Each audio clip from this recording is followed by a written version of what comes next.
মা, ও মা, আমি আসছি। দূর, সকাল সকাল এত চিৎকার করিস কেন? আর যাচ্ছিস বা কোথায়? আমি জানি দাদা কোথায় যাচ্ছে।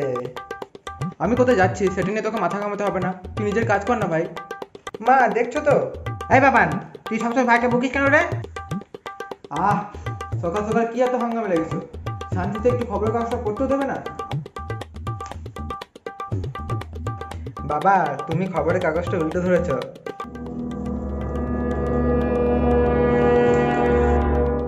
আরে ছাগল, উল্টো ধরিনি, পিছনের কাগজটা উল্টোটা আছে, আমি সোজাভাবেই পড়ছি। আচ্ছা টুকাই, আজ কত তারিখ বলতো? আজ তো 14ই ফেব্রুয়ারি বাবা। হ্যাঁ ঠিক, কিন্তু আজ কি জানিস? হ্যাঁ বাবা জানি। কি? আজ ভ্যালেন্টাইন্স ডে। আমি জানতাম তুই ওটাই বলবি।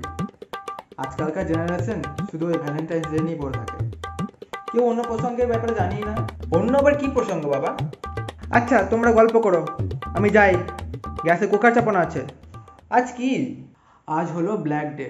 ব্ল্যাক ডে আবার কি? ব্ল্যাক ডে মানে পুলওয়ামা অ্যাটাকের ঘটনাটা? হ্যাঁ, পুলওয়ামা অ্যাটাকের ঘটনা। বাবা বাবা বলো না, কি হয়েছিল সেদিন? আচ্ছা আয়, এখানে বস, আমি বলছি।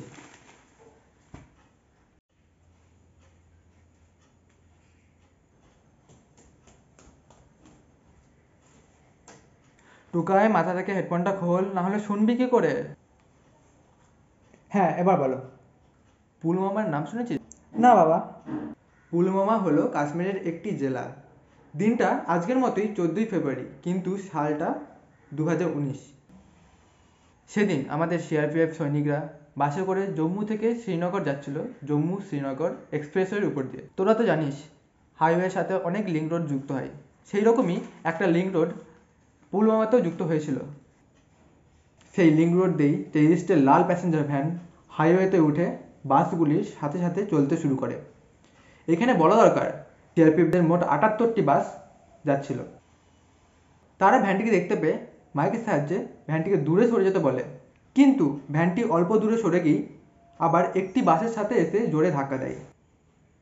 ভ্যানটির মধ্যে সুইসাইড বোম থাকায় ভ্যান শুদ্ধ বাসটিও ব্লাস্ট করে, ফলে বাসে থাকা 40 জন সিআরপিএফ সৈনিক শহীদ হয়ে যান। আচ্ছা বাবা, তাহলে অ্যাটাকের পেছনে কাদের হাত ছিল?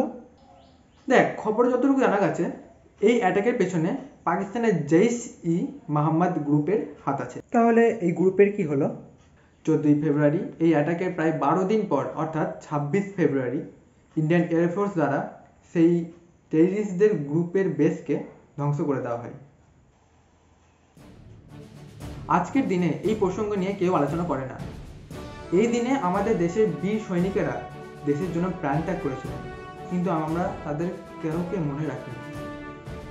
তাই তোরা যেমন ভ্যালেন্টাইন্স ডে ধারণ করিস, তেমনই এই ব্ল্যাক ডেতেও একটি করে মোমবাতি জ্বালা সেই দেশপ্রেমী বীরদের উদ্দেশ্যে, কারণ তারাও এই দেশকে ভালোবাসে আর আমাদেরও এই দেশকে ভালোবাসতে হবে। হ্যাঁ বাবা, আমি আজই এই দেশপ্রেমী সৈনিকদের শরণার্থে মোমবাতি জ্বালাবো। বাবান, তুই তো বেরোবি, তো দেরি হচ্ছে না? এ বাবা, অনেক দেরি হয়ে গেছে তো। আচ্ছা বাবা, আমি আসছি। হ্যাঁ, আর হ্যাঁ, জয় হিন্দ। জয় হিন্দ।